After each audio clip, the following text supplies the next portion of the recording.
કાર્યાલયના ઉદઘાટનમાં મેં એવું કીધું કે ખાડિયાન પાકિસ્તાન નહીં થવા, અને આ વાતને આજે ગુજરાતની અંદર નાનો ટુકડા બનીને જ્યાં ચૂંટણીઓ થાય છે, નાના ટુકડા આપણે રીલ જોઈએ છે કે ભાજપના નેતા આપણા સમાજ માટે આ બોલે છે, આવું ટુકડો કરે. મારો એ દિવસે કહેવાનો વાત અલગ હતી, આજે એ વાતને હું વળગી રહું છું. આ વાત મૂકવાનું કારણ 80 થી 90 નો દશકો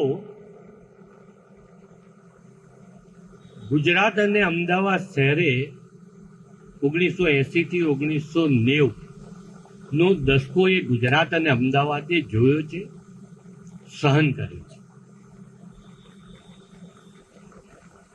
કોટ વિસ્તારની અંદર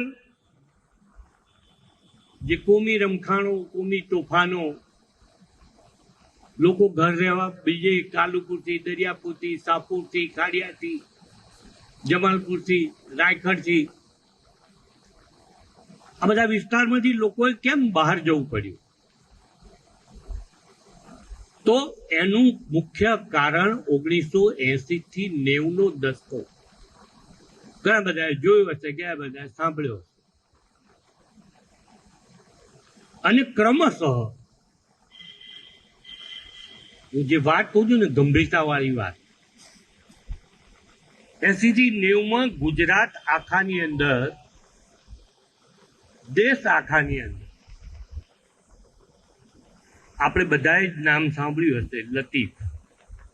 સાંભળ્યું છે ને? સરકાર એ કેમ ચાલે?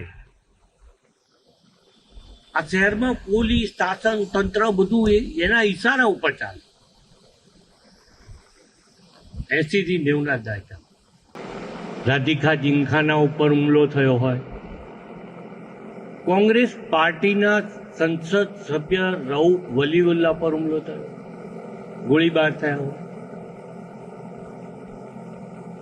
શાર્પ શૂટર તરીકે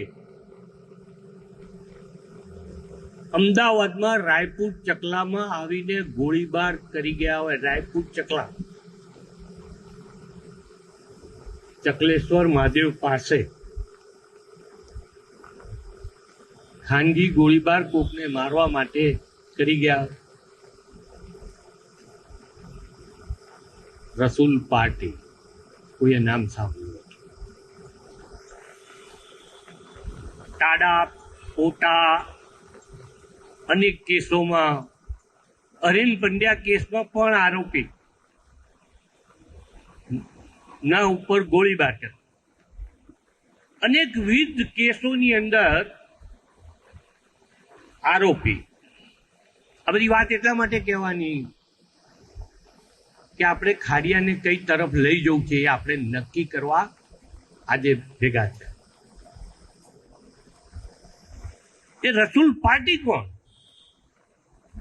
કોનો સાગરે, કોના ઈશારે કામ કરે?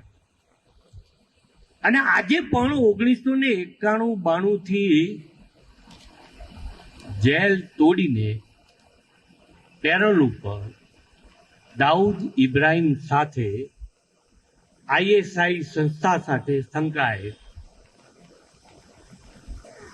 રસૂલ પાર્ટી ના પરિવારના સદસ્યો એ અહીંયા ચૂંટણી લડવા આવે. હવે મારી વાત ખોટી હતી કે સાચી? સાચી.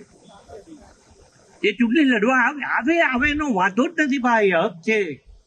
ક્યાં કોણ જેને લડવું એ લડે, આપણે ડરતા નથી.